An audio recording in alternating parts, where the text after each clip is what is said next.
श्रीमद् भागवत प्रथम स्कंद तीसरा अध्याय भगवान के अवतारों का वर्णन। श्री सूत जी कहते हैं, सृष्टि के आदि में भगवान ने लोकों के निर्माण की इच्छा की। इच्छा होते हुए उन्होंने महत्व आदि से निष्पन्न पुरुष रूप ग्रहण किया। उसमें 10 इंद्रियां, 1 मन और 5 भूत, ये 16 कलाएं थीं। उन्होंने कारण जल में शयन करते हुए जब योग निद्रा का विस्तार किया, तब उनके नाभि सरोवर में से एक कमल प्रकट हुआ और उस कमल से प्रजापतियों के अधिपति ब्रह्मा जी उत्पन्न हुए। भगवान के उस विराट रूप के अंग प्रत्यंग में ही समस्त लोगों की कल्पना की गई है।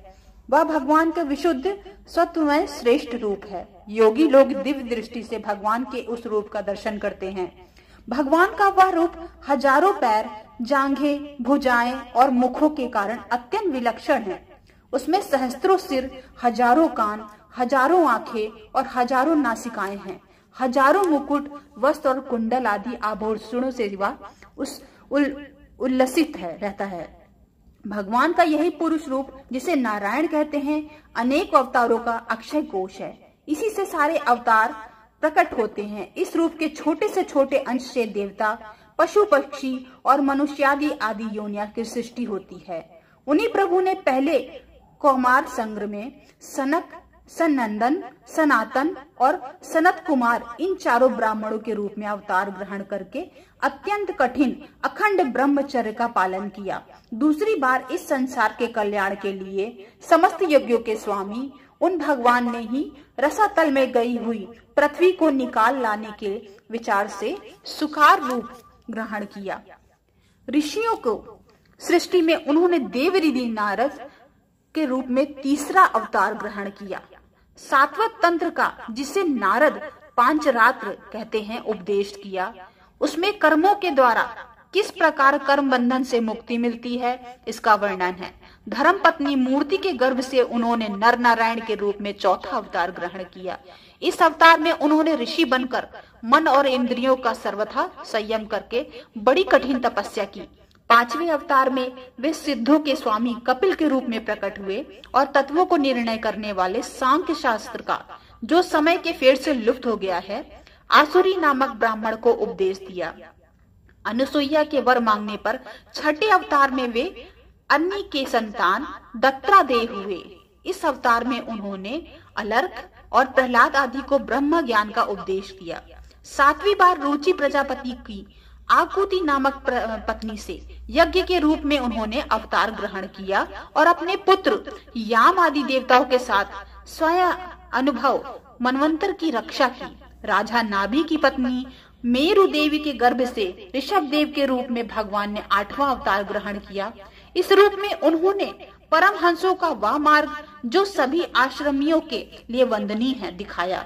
ऋषियों की प्रार्थना से 9वीं बार वे राजा पृथु के रूप में अवतीर्ण हुए। शौनक आदि ऋषियों, इस अवतार में उन्होंने पृथ्वी के समस्त औषधियों का दोहन किया था। इससे वह अवतार सबके लिए बड़ा ही कल्याणकारी हुआ। चाक्षुष मनवंतर के अंत में जब सारी त्रिलोकी समुद्र में डूब रही थी, तब उन्होंने मत्स्य के रूप में 10वां अवतार ग्रहण किया और पृथ्वी रूपी नौका पर बैठकर अगले मनवंतर के अधिपति वैवस्वत मनु की रक्षा की। जिस समय देवता और दैत्य समुद्र मंथन कर रहे थे, उस समय 11वां अवतार धारण करके कच्छप रूप से भगवान ने मंदराचल पर्वत को अपनी पीठ पर धारण किया। 12वीं बार धन्वंतरी के रूप में अमृत लेकर समुद्र में प्रकट हुए और 13वीं बार मोहिनी रूप धारण करके दैत्यों को मोहित करते हुए देवताओं को अमृत पिलाया। 14वें अवतार में उन्होंने नरसिंह रूप का धारण किया और अत्यंत बलवान दैत्यराज हिरण्यकश्यप की छाती को अपने नखों से अनायास इस प्रकार फाड़ डाली, जैसे चटाई बनाने वाले सीक को चीर डालता है। 15वीं बार वामन का रूप धारण करके भगवान दैत्यराज बाली के यज्ञ में गए। वे चाहते थे कि त्रिलोकी का राज, परंतु मांगी उन्होंने केवल 3 पग भूमि। 16वें अवतार में उन्होंने परशुराम को जब यह उन्होंने देखा, तो राजा लोग ब्राह्मणों को द्रोही हो गए थे। तब क्रोधित होकर उन्होंने पृथ्वी को 21 बार क्षत्रियों से शून्य कर दिया। इसके बाद 17वें अवतार में सत्यवती के गर्भ से पराशर जी के द्वारा वे व्यास के रूप में अवतीर्ण हुए। उस समय लोगों की समझ और धारणा शक्ति कम देखकर अपने वेद रूप वृक्ष की कई शाखाएं बना दी। 18वीं बार देवताओं का कार्य संपन्न करने की इच्छा से उन्होंने राजा के रूप में रामा अवतार ग्रहण किया और सेतु बंधन, रावण वध और आदि वीरता पूर्वक बहुत सी लीलाएं की। 19वें और 20वें अवतारों में उन्होंने यदुवंश में बलराम और श्री कृष्ण के नाम से प्रकट होकर पृथ्वी का भार उतारा। उसके बाद कलयुग आ जाने पर मगध देश बिहार में देवताओं के दृषि दैत्यों को मोहित करने के लिए अजन के पुत्र रूप में आपका बुद्धा अवतार होगा। इसके भी बहुत पीछे जब कलयुग का अंत समीप होगा तब राजा लोग प्रायः लुटेरे हो जाएंगे।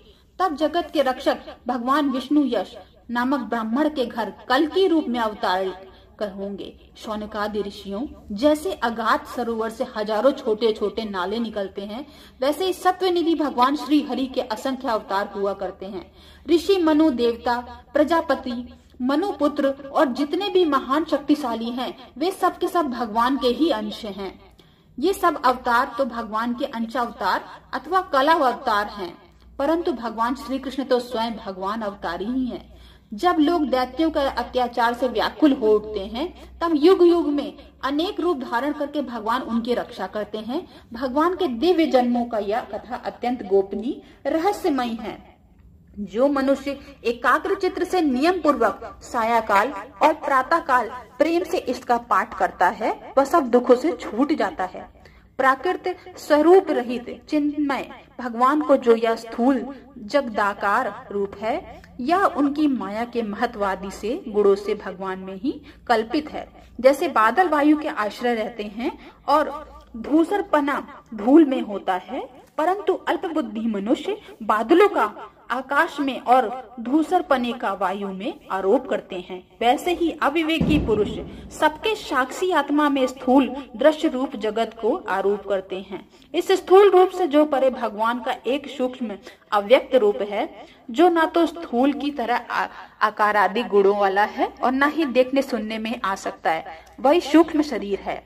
आत्मा का आरोप या प्रवेश होने से यही जीव कहलाता है और इसी का बार बार जन्म होता है। उपयुक्त सूक्ष्म और स्थूल शरीर अविद्या से ही आत्मा में आरोपित है। जिस अवस्था में आत्म स्वरूप के ज्ञान से यह आरोप दूर हो जाता है, उसी समय ब्रह्म का साक्षात्कार होता है। तत्वज्ञानी लोग जानते हैं, जिस समय यह बुद्ध रूपा परमेश्वर की माया निवृत्त हो जाती है, उस समय जीव परमानंदमय हो जाता है और अपने स्वरूप महिमा में प्रतिष्ठित होता है। वास्तव में जिनके जन्म नहीं है और कर्म भी नहीं है, उन हृदयेश्वर भगवान के अप्रकात जन्म और कर्मों के तत्व ज्ञानी लोग इसी प्रकार वर्णन करते हैं, क्योंकि उनके जन्म और कर्म वेदों के अत्यंत गोपनीय रहस्य हैं। भगवान की लीला अमोघ है। वे लीला से ही संसार का सृजन, पालन और संहार करते हैं, किंतु इसमें आसक्त नहीं होते। प्राणियों के अंतःकरण में छिपे रहकर ज्ञानेंद्रिय और मन के नियंता के रूप में उनके विषयों को ग्रहण भी करते हैं, परंतु उनसे अलग रहते हैं। वे परम स्वतंत्र हैं। ये विषय कभी उन्हें लिप्त नहीं कर सकते। जैसे अनजान मनुष्य जादूगर अथवा नट के संकल्प और वचनों में हुई करामात को नहीं समझ पाता, वैसे ही अपने संकल्प और वेद वाणी के द्वारा भगवान के प्रकट किए हुए इन नाना नाम और रूपों की तथा उनके लीलाओं को कुबुद्धि जीव बहुत सी तर्क युक्तियों के द्वारा नहीं पहचान सकता। चक्र प्राणी भगवान की शक्ति और पराक्रम अनंत है, उनकी कोई था नहीं पा सकता। वे सारे जगत के निर्माता होने पर भी उनसे सर्वथा परे हैं। उनके स्वरूप को अथवा उनकी लीला को, रहस्य को वही जान सकता है जो नित्य निरंतर निष्कपट भाव से उनके चरण कमलों की दिव्य गंध का सेवन करता है, सेवा भाव से उनके चरण का चिंतन करता रहता है। शौनकादि ऋषियों, आप लोग बड़े ही सौभाग्यशाली तथा धन्य हैं, जो जिस जीवन में और विघ्न बाधाओं से भरे इस संसार में समस्त लोकों के स्वामी भगवान श्री कृष्ण से व सर्वात्मक आत्म भाव व अनिवर्चनीय अन्यन प्रेम करते हैं, जिससे फिर इस जन्म मरण रूप संसार के भयंकर चक्र में नहीं पड़ना पड़ता। भगवान वेद व्यास जी ने या वेदों के समान भगवान व चरित्र से परिपूर्ण भागवत नाम का पुराण बनाया है। उन्होंने इस श्लाघनीय, कल्याणकारी और महान पुराण को लोगों को परम कल्याण के लिए अपने आत्मज्ञान शिरोमणि पुत्र को ग्रहण कराया। इसमें सारे वेद और इतिहास के शोक के सार संग्रह किया गया है। सुखदेव जी ने राजा परीक्षित को यह सुनाया था। उस समय वे परम ऋषियों से घिरे हुए आमरण अनशन का व्रत लेकर गंगा तट पर बैठे हुए थे। भगवान श्री कृष्ण जब धर्म ज्ञान आदि के साथ अपने परम धाम के पधार गए थे, तब इस कलयुग में जो लोग अज्ञान रूपी अंधकार से अंधे हो रहे होते, उनके लिए यह पुराण रूपी सूर्य इस समय प्रकट हुआ। शौनकादि ऋषियों, जब महातेजस्वी सुखदेव जी का महाराज वहां इस पुराण की कथा कह रहे थे, तब मैं वहीं पे बैठा हुआ था। वहीं मैंने उनकी कृपा पूर्ण अनुमति से इसका अध्ययन किया। मेरा जैसा अध्ययन है और मेरी बुद्धि से जितना जिस प्रकार इसको ग्रहण किया है, उसी के अनुसार इसे मैं आप लोगों को सुनाऊंगा। इति तृतीयाध्याय समाप्तम। चौथा अध्याय महर्षि व्यास का असंतोष। व्यास जी कहते हैं, उस दीर्घकालीन सर्ग में सम्मिलित हुए मुनियों में विद्या वयोवृद्ध कुलपति ऋग्वेदी शौनक जी ने सूत जी की पूर्वोक्त बात सुनकर उनकी प्रशंसा की और कहा। शौनक जी बोले, सूत जी, आप वक्ताओं में श्रेष्ठ हैं तथा बड़े भाग्यशाली हैं। जो कथा भगवान श्री सुखदेव जी ने कही थी, वही भगवान के पुण्यमयी कथा कृपा आप करके हमें सुनाइए। वह कथा किस युग में किस स्थान पर है, किस कारण से हुई थी मुनिवर? श्री कृष्ण द्रौपदी ने किसकी प्रेरणा से इस परमहंसों की संहिता का निर्माण किया था? उनके पुत्र सुखदेव जी बड़े योगी, समदर्शी, भेदभाव रहित, संसार निद्रा से जगे एवं निरंतर एकमात्र परमात्मा में ही स्थित रहते हैं। वे छिपे रहने के कारण मूढ़ से प्रतीत होते हैं। जब व्यास जी जब संन्यास के लिए वन की ओर जाते हुए अपने पुत्र का पीछा कर रहे थे, उस समय जल में स्नान करने वाली स्त्रियों ने नंगे सुखदेव जी को देखकर तो वस्त्र धारण नहीं किया, परंतु वस्त्र पहने हुए व्यास जी को देखकर लज्जा से कपड़े पहन लिए थे। इस आश्चर्य को देखकर जब व्यास जी ने उन स्त्रियों से इसका कारण पूछा, तब उन्होंने उत्तर दिया कि आपकी दृष्टि में तो अभी स्त्री पुरुष का भेद बना हुआ है, परंतु आपके पुत्र की शुद्ध दृष्टि में यह भेद नहीं है। जांगल देश में पहुंचकर हस्तिनापुर में वे पागल, गूंगे तथा जड़ के समान विचरते होंगे। नगरवासियों ने कैसे पहचाना? पांडव नंदन राजश्री परीक्षित का इन मौनी सुखदेव जी के साथ संवाद कैसे हुआ, जिसमें यह भगवत संहिता कैसे कही गई? महाभाग श्री सुखदेव जी तो गृहस्थों के घरों का तीर्थ स्वरूप बना देने के लिए उतनी ही देर उनके दरवाजे पर रहते हैं जितनी देर में एक गाय दूही जाती है। सूत जी, हमने सुना है कि अभिमन्यु नंदन परीक्षित भगवान के बड़े प्रेमी भक्त थे। उनके अत्यंत आश्चर्यमय जन्म और कर्मों का भी वर्णन कीजिए। वे तो पांडव वंश के गौरव बढ़ाने वाले सम्राट थे। वे भला किस कारण से साम्राज्य लक्ष्मी का परित्याग करके गंगा तट पर मृत्यु पर्यंत अनशन का व्रत लेकर बैठे थे? शत्रुगण अपने भले के लिए बहुत सा धन लाकर उनके चरण रखने की चौकी को नमस्कार करते थे। वे एक वीर युवक थे। उन्होंने उस दुस्सेज लक्ष्मी को अपने प्राणों के साथ भला क्यों त्याग देने की इच्छा की?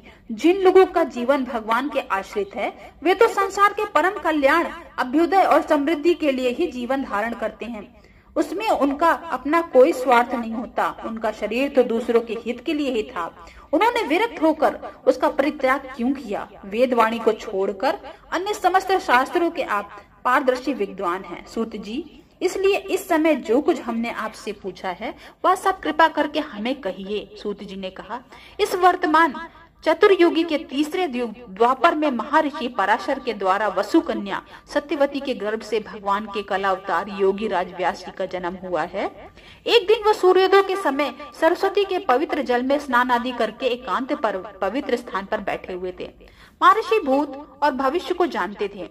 उनकी दृष्टि अचूक थी। उन्होंने देखा कि जिसको लोग जान नहीं पाते, ऐसे समय के फेर से प्रत्येक युग में धर्म संकरता और उसके प्रभाव से भौतिक वस्तुएं की भी शक्ति का ह्रास होता रहता है। संसार के लोग श्रद्धाहीन और शक्ति रहित हो जाते हैं। उनकी बुद्धि कर्तव्य का ठीक ठीक निर्णय भी नहीं कर पाती है और आयु भी कम हो जाती है। लोगों की इस भाग्यहीनता को देखकर उस मुनीश्वर ने अपनी दिव्य दृष्टि के समस्त वर्णों और आश्रमों का हित कैसे हो, इस पर विचार किया। उन्होंने सोचा कि वेदांत चातुर्होत कर्म में लोगों का हृदय शुद्ध करने वाला है। इस दृष्टि से यज्ञों का विस्तार करने के लिए उन्होंने एक ही वेद के 4 विभाग कर दिए। व्यास जी के द्वारा ऋग, यजु, साम और अथर्व, इन 4 वेदों का उद्धार हुआ। इतिहास और पुराणों का 5वां वेद कहा जाता है।